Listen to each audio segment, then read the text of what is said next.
Thank you for being here. My name is Rebecca Itow, and I am the principal of Indiana University High School.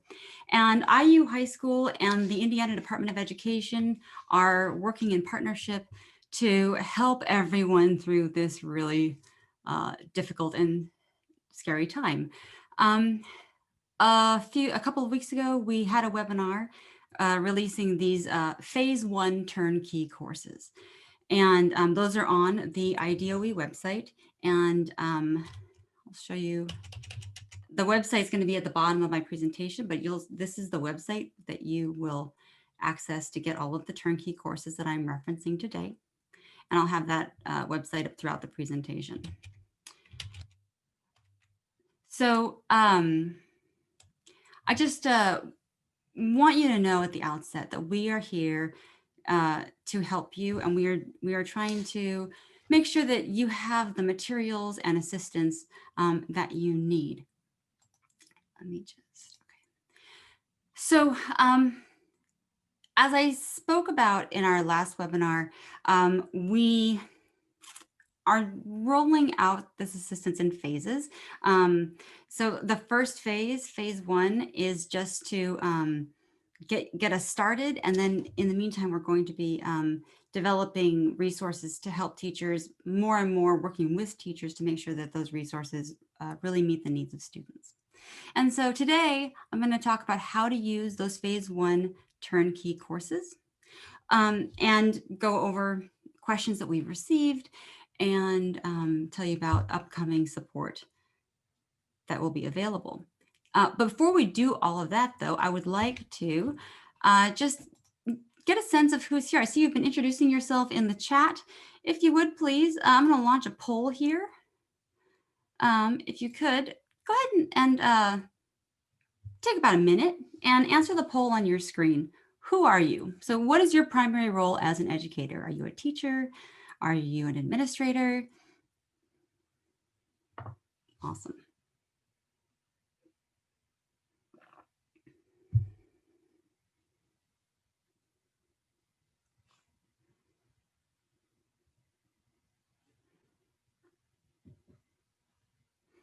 Great, so we have some school counselors here.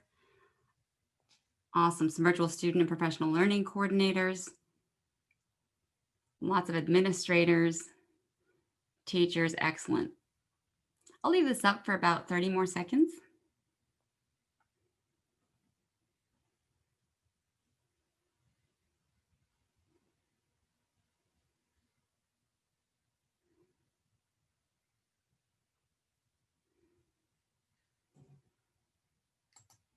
Oh, yes. Thank you, Jennifer. Do select all panelists and attendees so that we can see your questions. All right. I'm going to go ahead and end the polling. And as we get more people in, I might put that back up one more time. Okay. So we have a lot of administrators here, teachers, counselors, and I'm so glad to see such a mix of people here. We really want to help and to get this information out to as many people as we possibly can. So thank you. Let's see, let me share the results here so you can see. This is who we have in our meeting today. Okay. So I just want to go over our timeline. So in the last webinar, we introduced what this big effort to help our educators is. And so I just want to go over that timeline one more time. We are in phase 1, and this is fall 2020, and we are releasing these immediately usable courses. These courses are flexible, they are modular, and we are developing these webinars so that we can help people use the courses. And then we also have additional resources on the IDOE website and at the IU High School blog.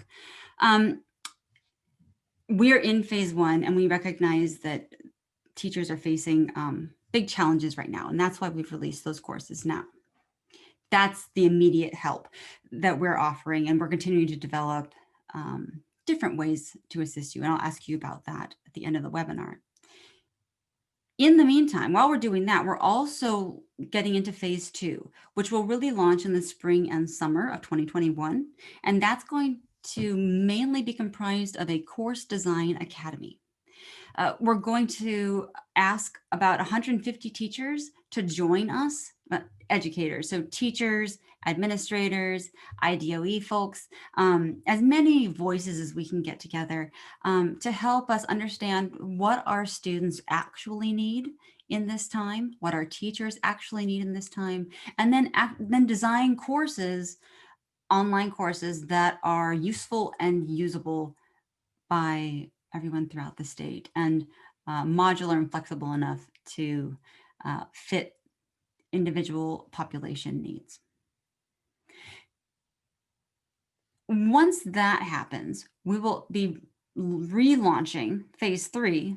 In phase 3, we're going to relaunch courses, and these will be the newly redesigned courses, the ones that are tailored to fit our students' needs in this unique time. And we'll launch professional development opportunities. So we'll have adaptable courses for you to use.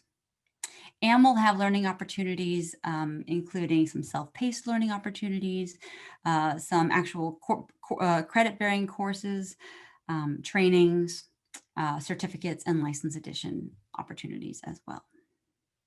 So that's the basic timeline, so that you know where we are. We are in phase 1. And I'd like you to just keep in mind that in phase 1, we're releasing these courses that are immediately available.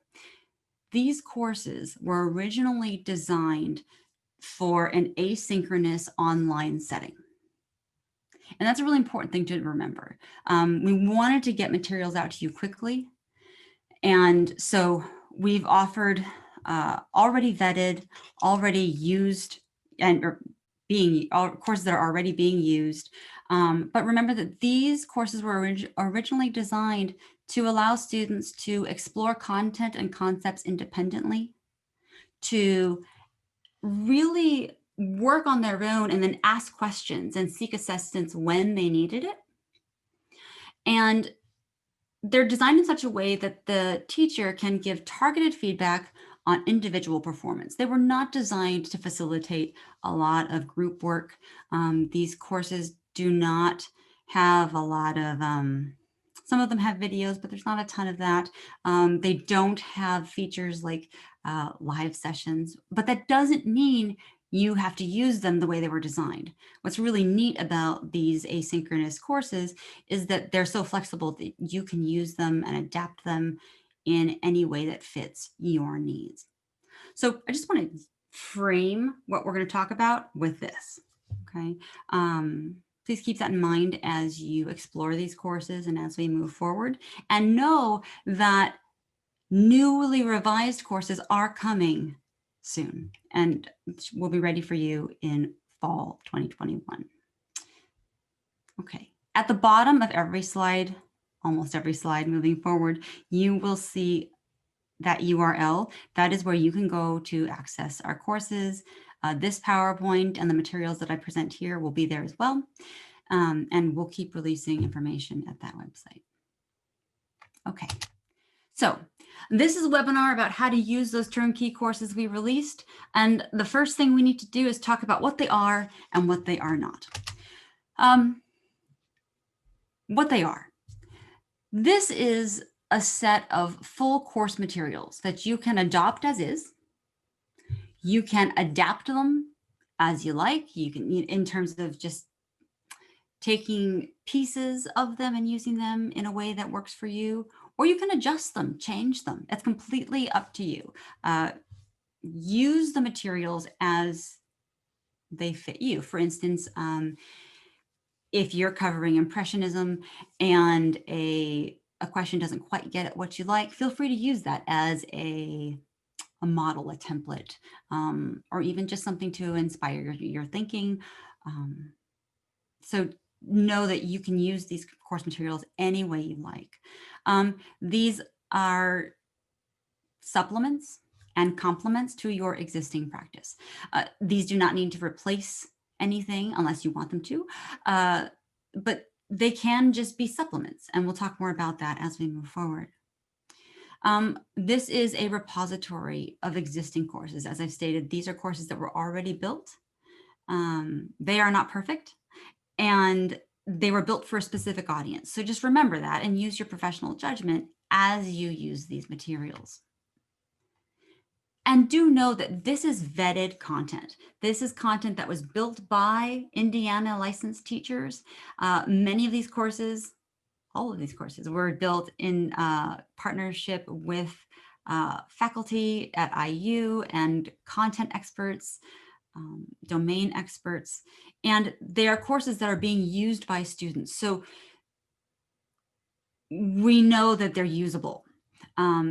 That stated, they are usable. They're being used in a fully online high school, and I know that that's different than your context. So keep that in mind. That's what this is. What this is not, these are not fully instructed courses. These do not come with a teacher. They don't come with a person on the other end to check in on students. That's going to be you. And so please use these as you like. If you use them completely, that's great. If you adjust them, that's great. But know that these are not fully instructed. They still need you to be there. These are not a directive.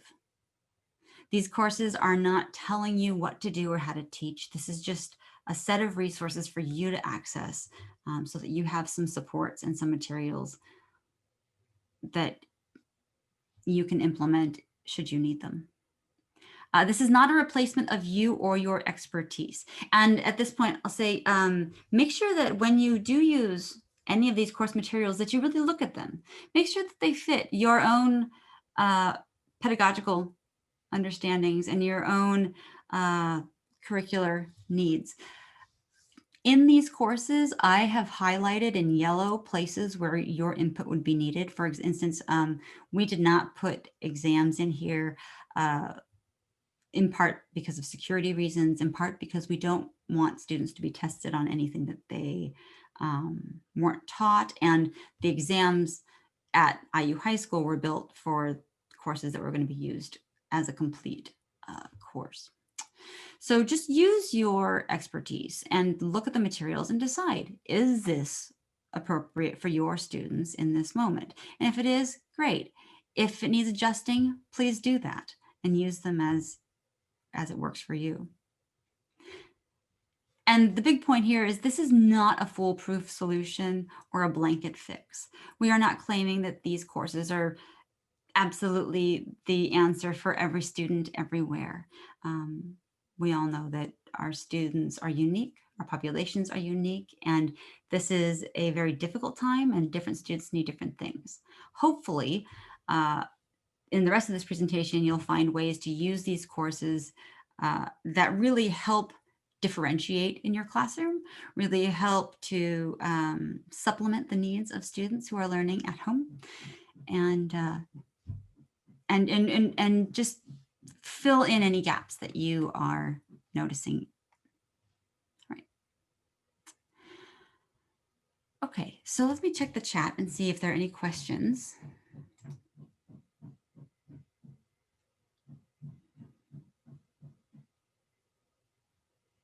Oh, thank you for this question, Allison. So these courses do not meet all accessibility standards because there are PDFs in them and they are fairly text heavy. So that's a good question. Thank you. But the new courses, the revised courses, will meet all current accessibility standards.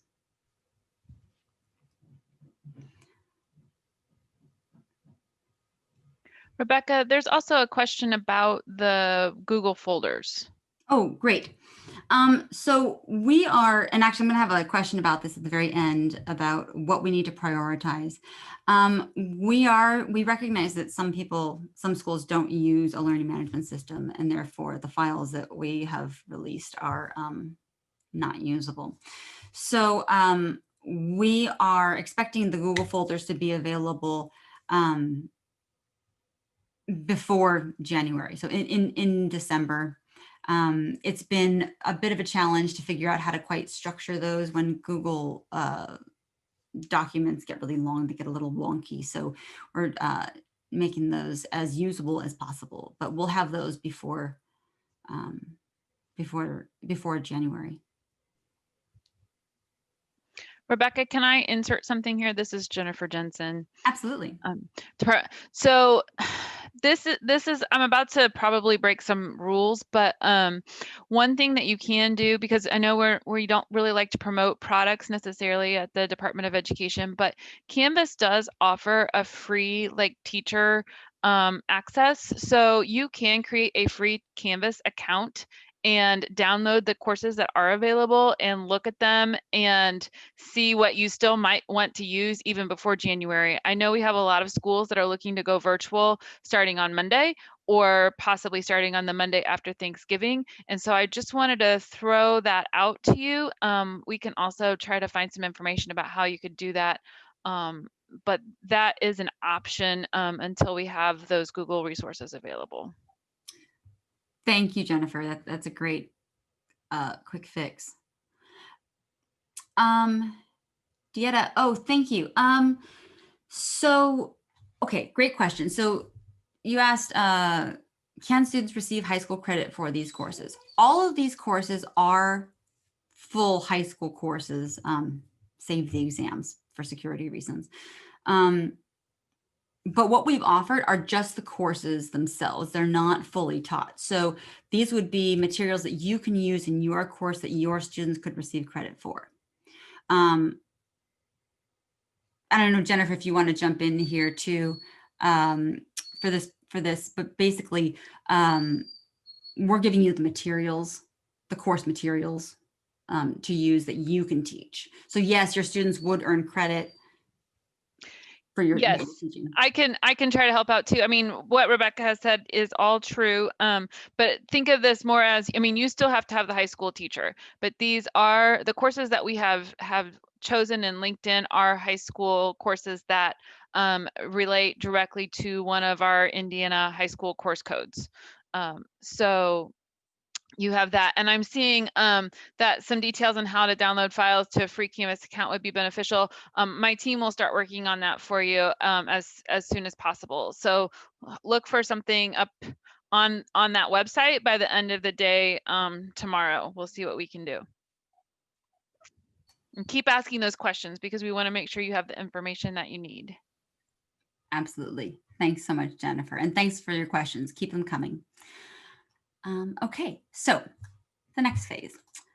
Oh, there we go. So how to use the courses. So let's really get into the use part of this. Oh, and there's my puppy wanting to talk too.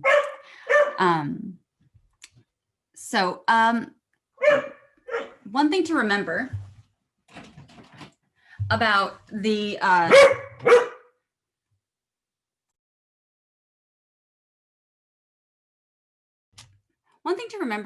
these turnkey courses is that they are being revised with, they will be revised. We're going to invite 150 teachers or so, educators to make sure that these courses meet the needs of your students.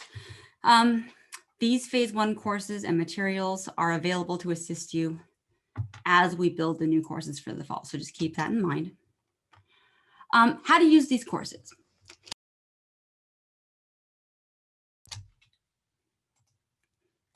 You can use them as instruction. These are comprehensive digital lessons, and they can help students engage with the content. So that means that you can use these assignments as they are. You can adjust them to fit your students' needs.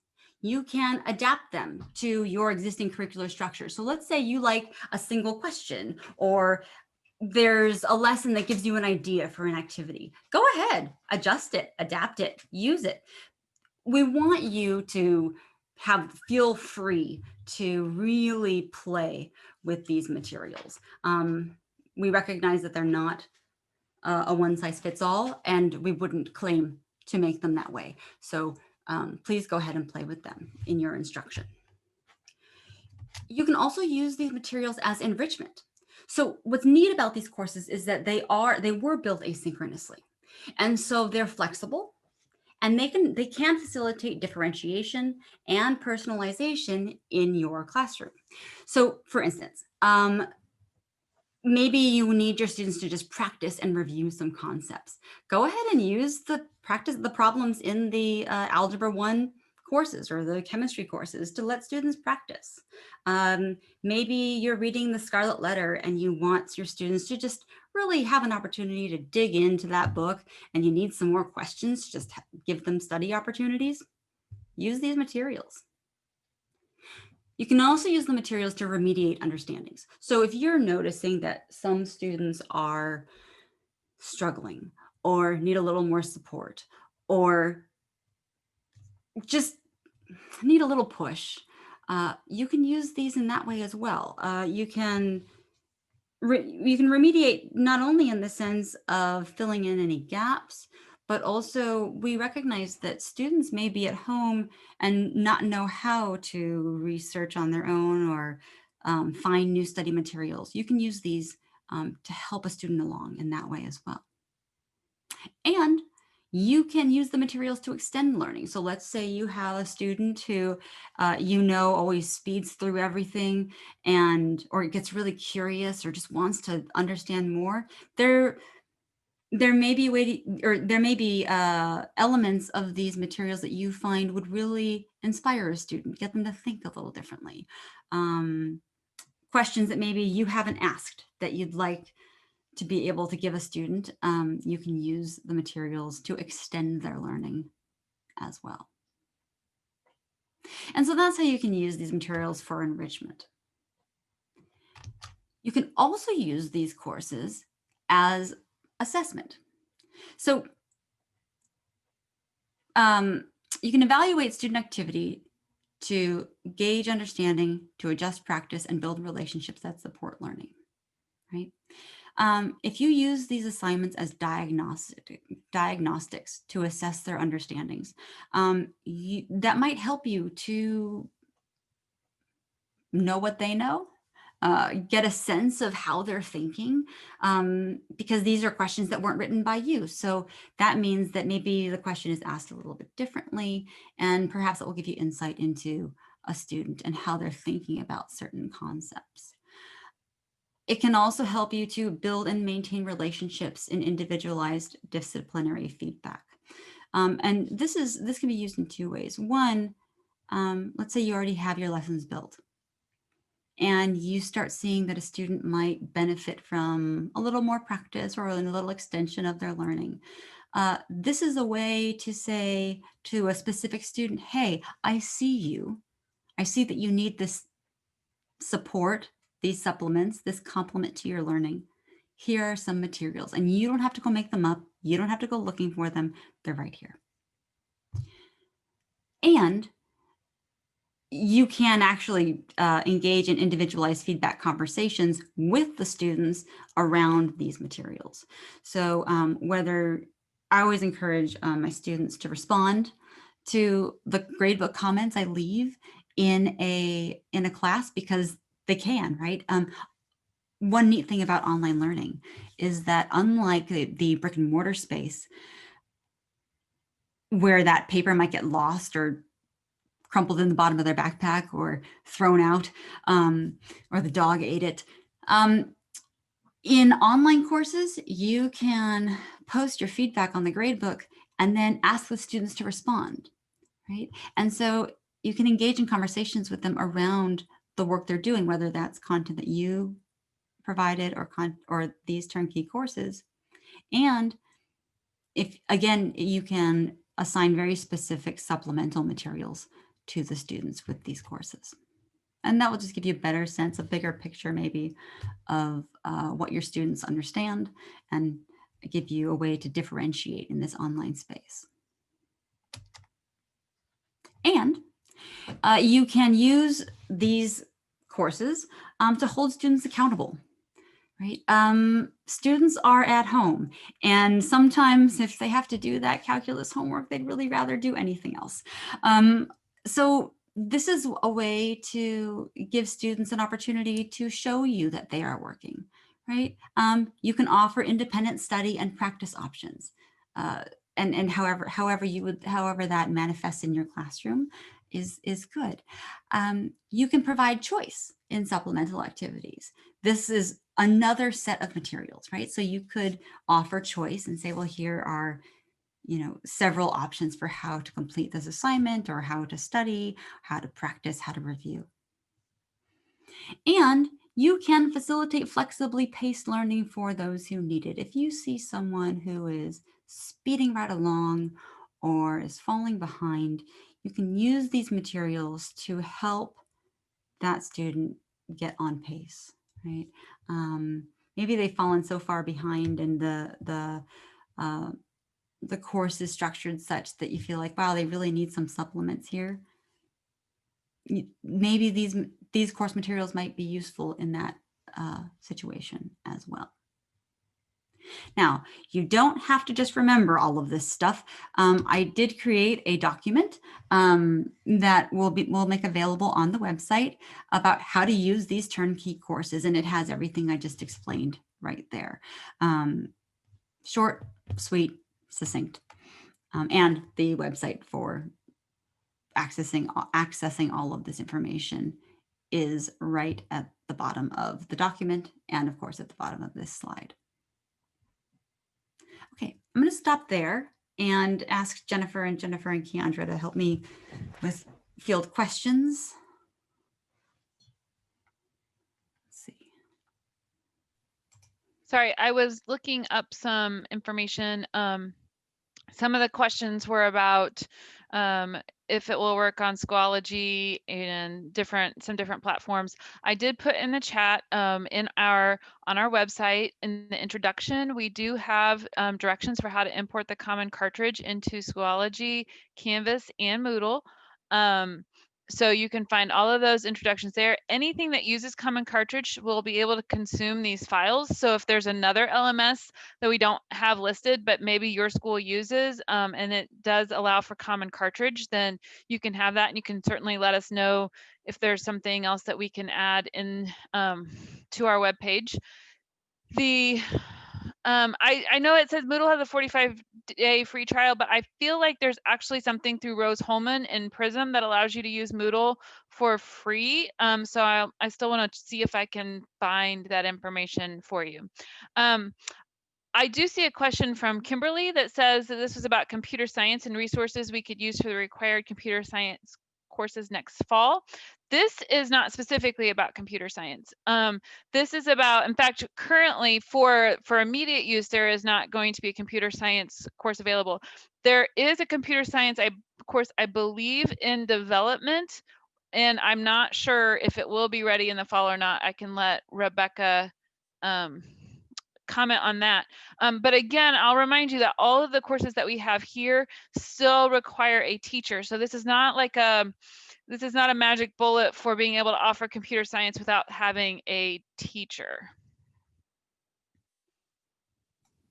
Right, that's exactly right. And yes, we are planning to have the computer sciences courses ready for the fall. We're working with the Luddy School actually to make that happen, and to make sure that they are up to date and useful and usable.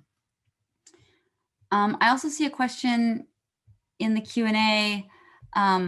Will these courses continue to be available beyond the 2021-2022 school year at no cost? We really are focusing on the fall and the spring at this point, but we'll keep updating you in terms of what's going to be available. In March, when school shut down the first time, we released a bunch of courses just in PDF forms and in common cartridges, just to get people through. And then we fixed those up. We've updated them. We've cleaned them up a lot. And now we're releasing this next iteration in the spring. We're having that Course Design Academy, and then in the fall we'll release revised courses, and we'll continue to revise courses and keep supporting teachers. So we'll release those details as they come. Okay. Any other questions? Okay, I don't see any in the chat, but please keep asking them, and I'll stop again for questions shortly. Okay. So one thing about online learning that you already know is that it's really different than brick and mortar space, and that what we do in a brick and mortar space really is not the same, and doesn't translate well necessarily into the online space. So it's really important that we clarify the expectations for teachers, for students and families as we enter this space where we are teaching online. This fall, I think everybody across the state has been in different kinds of situations. Clarifying your expectations for you and for the students and their families will really help ease a lot of the tensions, as well being transparent. Letting everyone know and reminding everyone that we're all working through this together is really important. So I have 4 big things here. Remember that online learning helps students practice independently. And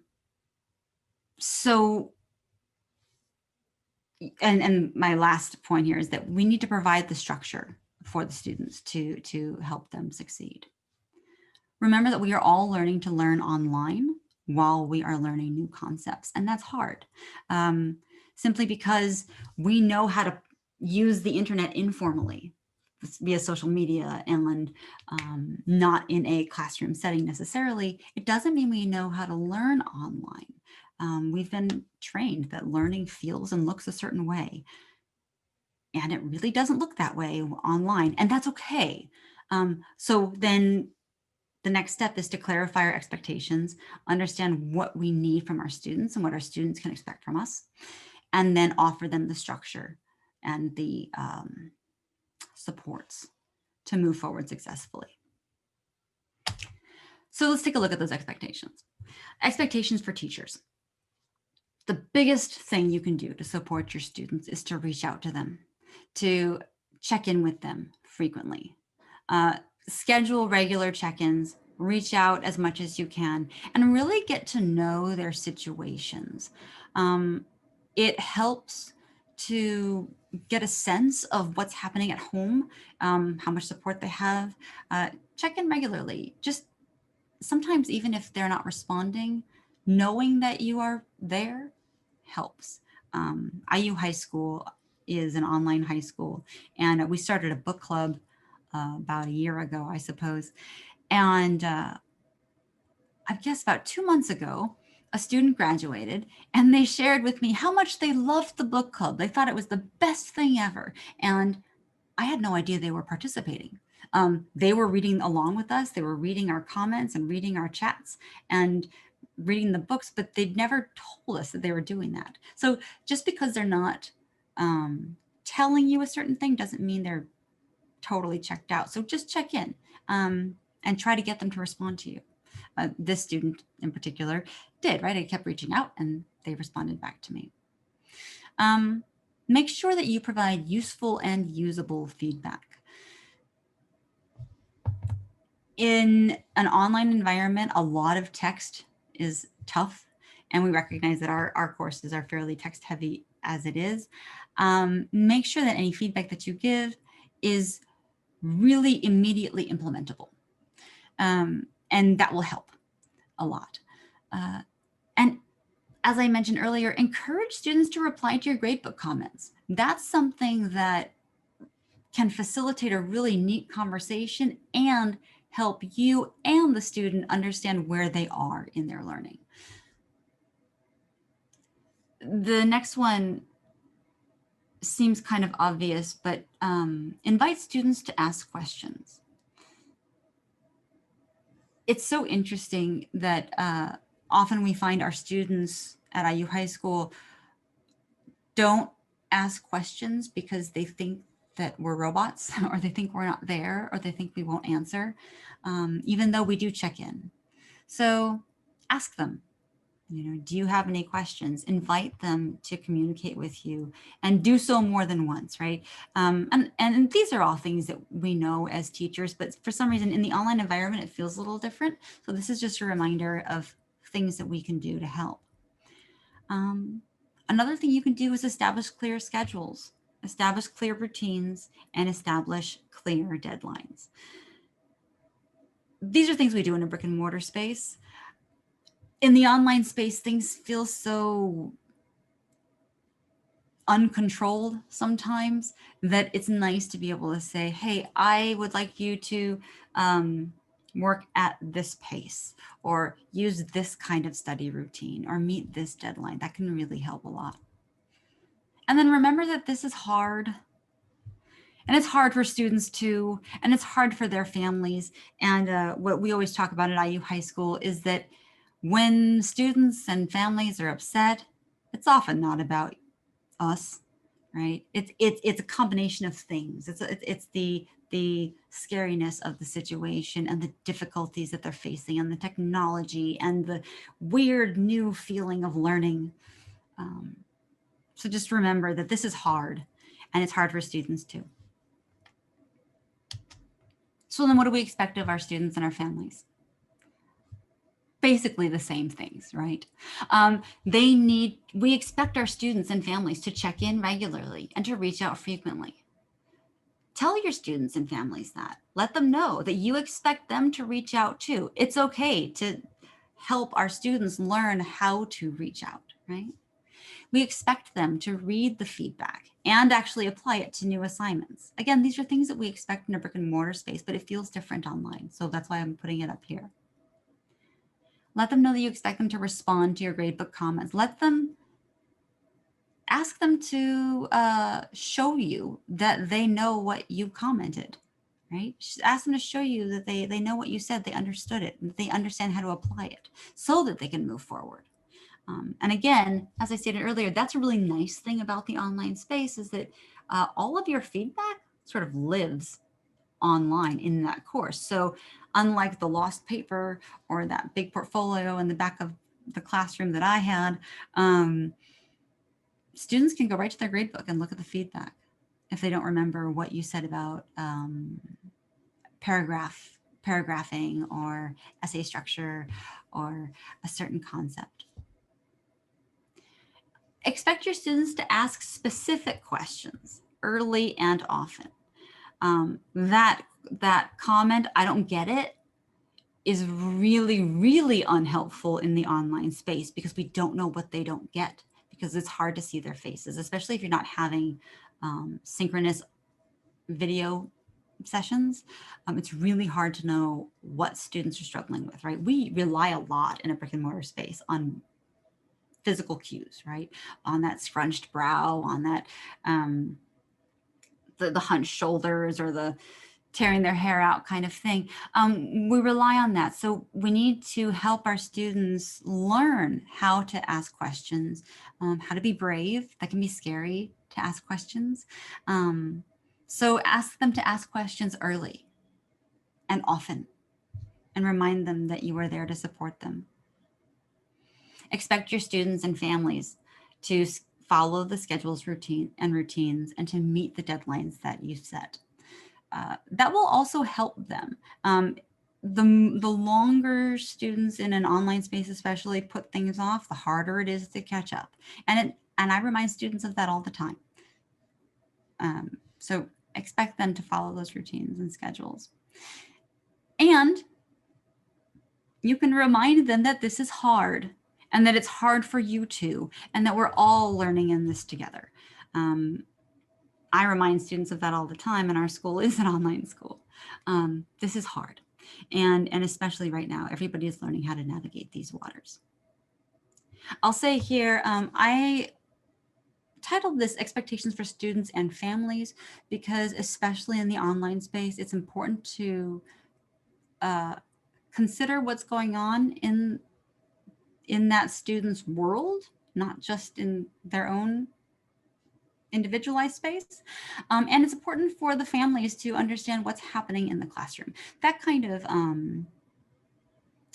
transparency and talk between student and families and teachers is going to be really important as we move into the next several months. So some expectations for everyone. I know I've said this, but I'll keep saying it again. Learning online feels and looks different than anything we've experienced before. That's okay. It doesn't mean it's bad. It means it's different. So keep an open mind. Establish a dialogue between teachers, students, and families, and keep that dialogue going. And then make sure that everybody can be flexible enough to adjust their expectations as time passes and circumstances change. We've seen just since March how things have shifted and changed in very, very short amounts of time. Help everybody remember that we have to keep adjusting and keep moving together. And then just really remind everyone to be understanding of themselves, of yourself, and each other. Be kind to ourselves and be kind to each other. Again, this is hard, right? So the more we can work together through all of this, the better. And once again, you don't have to remember all of these things. I have it on a document that we'll upload to the website. So just know that this is going to be available for you. Okay, I'm going to stop here. Rebecca, can I jump in for a Yes, moment? please. Okay, great. Thank you guys all for being here, and thank you, Rebecca, for all the information that you've provided. The one of the things I just wanted to point out is this. We know that right now a lot, and this may generate a lot of questions and maybe consternation from some of you. So I understand that. So please ask them. But we understand that right now, and maybe this is only anecdotal from different folks that we've just heard from directly, but that a lot of schools, as you're transitioning to fully online, are wanting your students to log in like every hour on the out, like they were going to all of their classes. And I would just really encourage you to think about how you might be able to leverage these materials or other materials you have that might actually prevent students from having to do that. Yes, we do know that we've put out guidance about needing students to be academically engaged for 6 hours at the high school level. That is true. That is part of Indiana code, but there is nothing that requires them to be on camera, say, for 6 hours. So it has to do about that academic engagement and giving them activities under the direction of a teacher. These types of materials, and so not just these, but other materials that your teachers may have access to as well, like would be considered activities like under the direction of a teacher. So if you can begin to think innovatively about your time and certainly create those regular check-ins, but maybe not require students to be in front of a computer for every hour during the day, that would, I think, really be beneficial. And I know that feels really scary because there's that big accountability piece. So especially if you are a curriculum director or an administrator and you're like, oh my gosh, what is she saying? And you want to have a further conversation about that, please give me a call because we'd love to help you talk through it. We would love to help you innovate in this way because we really do feel like it will be better for students if it's not, because we really believe that you cannot teach virtually the same way that you teach in the classroom, and so the demands of being on the computer are quite different. And I can just tell you, I've learned this for myself, going from meeting to meeting. In fact, I started, and I know a lot of you guys did too, started at 7:30 this morning, and sitting in front of the computer all day, it's surprising how draining it is compared to even just being around other people. So again, I just want to throw that out there as something to think about, knowing that there may not be a lot of capacity to think that way either, but if there are ways that we can help you talk through that, we would certainly be happy to do that. Absolutely. Thanks, Jennifer. And all of our contact information is going to be at the end of this presentation. I'll leave that up at the end for a while as we talk. So you'll have that as well. Thank you. So there is a question too, Rebecca, in the chat, and I don't know that we have a fix right this minute, Matt. but they're getting an error message when trying to import the common cartridge into Schoology. So we'll try to do some checking on our end to see if there's anything we can do, but you may also check with IT. And if you can circle back with us and let us know one way or the other, that will be great. So we know what we need to continue to take a look at as well. Yes, and do give us this feedback. And we'll have opportunities for you to give us feedback on the website as well. Or at the end of this presentation, you'll have a survey that you can fill out. That's all important for us so that we can keep improving and keep making these things useful. Thanks, Matt. Okay, so last little section here, support for you. What do we have? So we have the turnkey courses, but we recognize that you need more than just the materials, right? So we have some digital planning support sessions coming up. So the first are going to be starting Monday. Oh, I'm sorry. That's actually incorrect. I think that's Monday and Tuesday. I'm sorry. That's wrong right there. Monday and Tuesday of Thanksgiving week, I'm going to host a session from 4 to 6 Eastern. And you can drop in and ask questions. In fact, I can open it Wednesday as well. So you can come that day if that works for you. And I'll be available to help you think through. We can brainstorm, we can chat, you can ask questions, whatever you like. I'll just be there to support you and give you as many tips and tricks and advice as I can. And I'm always happy to brainstorm about curriculum. And then every Monday and Wednesday forward and through the month of January, I'll be there to support you from 4 to 5 on Mondays and Wednesdays. So, and I say through the month of January to say that we'll reassess at the end of that to see if you still want those support sessions or if they're not needed or useful anymore. We'll reassess that at the end of January. You can register for any of these sessions at tinyurl.com/Hoosier Digital Planning. Go to that website and sign up. Come hang out with me. And we can invite some teachers who teach primarily online. And we'll also host a session, one of these digital planning support sessions that is specifically focused on what to do with courses that you don't have a textbook for. So one of the things that we recognize is that our courses were built, some of our courses were built using a textbook. And some of those courses are more dependent on that textbook than others. And that's a question that's come up. What do we do if we don't have the textbook? We definitely have some ideas to help with that. And if you can't wait until Monday to ask those questions, you can email me and I'm happy to brainstorm with you as well. But we will have a specific session focused just on what to do if you don't have the textbook. And we'll announce that on the Ideally website. Rebecca, can I put you on the spot for just a second? Yeah. And I did just because I asked that question. I know. So one of the things we have talked about, and I'm hoping we still might be able to do is somehow go through on our website and note which courses might be more textbook dependent than others. Is that something we're still able to maybe take a look at? Yes, indeed. Actually, Okay. that is already that I've actually done that analysis, and now I need to make it pretty because it's got all of my notes on it. But yes, I have a spreadsheet really that lists the courses and how dependent they are on the textbook. Perfect. And then our plan for phase 2 and phase 3 moving forward is really to switch out that textbook dependency with open educational resources and other kinds of more student-centered activities. Is that fair to say, Rebecca? That's exactly right.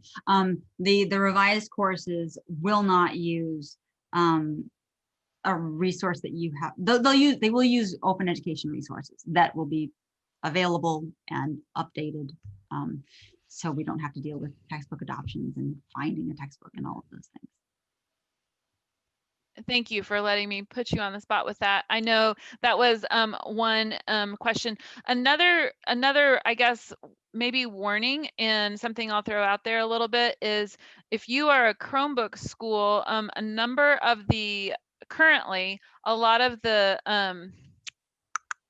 how do I want to say it? The assignments that might be in the Canvas account are actually Word documents. And so if your students only have access to a Chromebook, then you will also want to, as you upload it into your LMS and utilize that, you may want to like actually switch out those assignments if that's something you're assigning. Like if you choose to make that assignment, you might want to switch it out with a Google Doc. Or something that would be accessible to your students on the Chromebook. And we can provide further information on that as well. Thanks for bringing that up, Jennifer, because I was talking to my team this week, and what we're going to do is, for the sake of speed, we're getting these courses out there now as they are. But we will go back and digitize or make those all available too in the Google Docs and Canvas, so that they're more usable. We wanted to get things out quickly, and so that's why those are the way they are. Anything else before I move on? Okay. So this is one support, right? I will be here to work with you, brainstorm with you, help you, whatever you need. We will be here to support you Mondays and Wednesdays.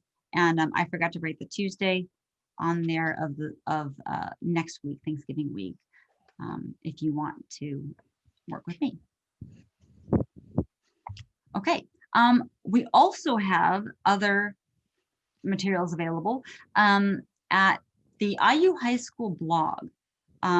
We've posted articles and that are available for you, blogs by teachers, by students who have earned their entire high school diploma online.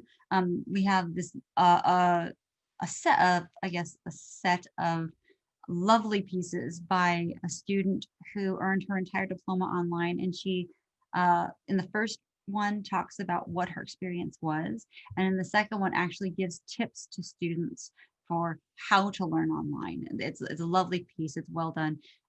That's on the website. We also have what are called screenside chats. These are short videos of teachers who teach online for a living, talking about what they do, how they give feedback, how they build relationships with students, how they manage the grading load, how they balance their assessments. And we have these educational eavesdropping webinars. These are longer talks by experts in the field about learning, about teaching, about our own emotional and social well-being as educators in this time. There are lots of resources on the IU High School blog as well as at the IDOE website. And to support you, we also have these upcoming opportunities. I mentioned the Course Design Academy. In this, teachers will have an opportunity to learn about online pedagogy, to learn about how to build relationships and connections with students and how to maintain those relationships and connections in really different and kind of innovative ways. And then they'll also access and develop new tools and strategies for teaching online and supporting learning online. All of this while we are revising courses for the fall. We will also have webinars and learning extensions for you. So there will be asynchronous self-paced learning opportunities. We'll have some certificates available and some license editions available. So just know that we are here to support you. So that was a lot. And I know I just threw a lot of information at you. I'd like to ask you one more question.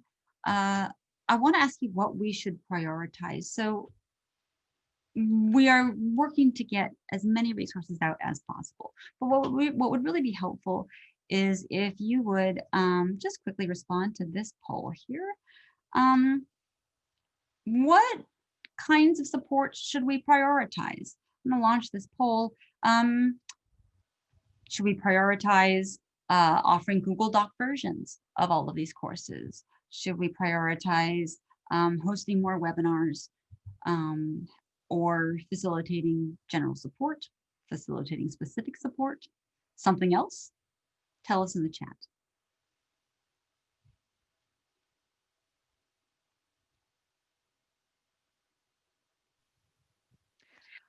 While you're answering that, I would love to address Jamie's question for just a moment. So there's a potential for anything, right? So I like the way you phrase that because there's always going to be a potential. This is something we will really have to take a look at because, as you probably know, that next level programming / CTE courses do not fall under the jurisdiction of the department. Technically, they are with the governor's workforce cabinet. So there would need to be some, and not that there's certainly the potential for this. I'm just saying there has to be further conversations around that and what those courses might be. There are, as you know, so many courses too with the next level programming that require a hands-on component. And so that likely would not be what we would ever focus on, but there are probably some courses that may fit into this. It just depends. A lot of what we're doing here is really based on demand. And so anyway, there's the potential for that, and you can certainly let us know what you might be looking for. And there's some other projects going on in the state that could help with this as well. So just know that, but those are certainly some things we will look to explore with the governor's workforce cabinet. Great. All right, put your votes in. I'm going to end this in 10 seconds.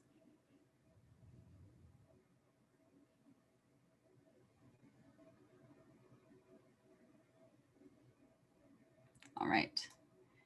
So let's share these results here. Okay, so we'll focus on getting these out in Google Doc forms. And I see a question in the chat about making these into PDFs. Now we did make these courses available in PDF form in March. One of the reasons why we haven't approached that at this point is that PDFs are not as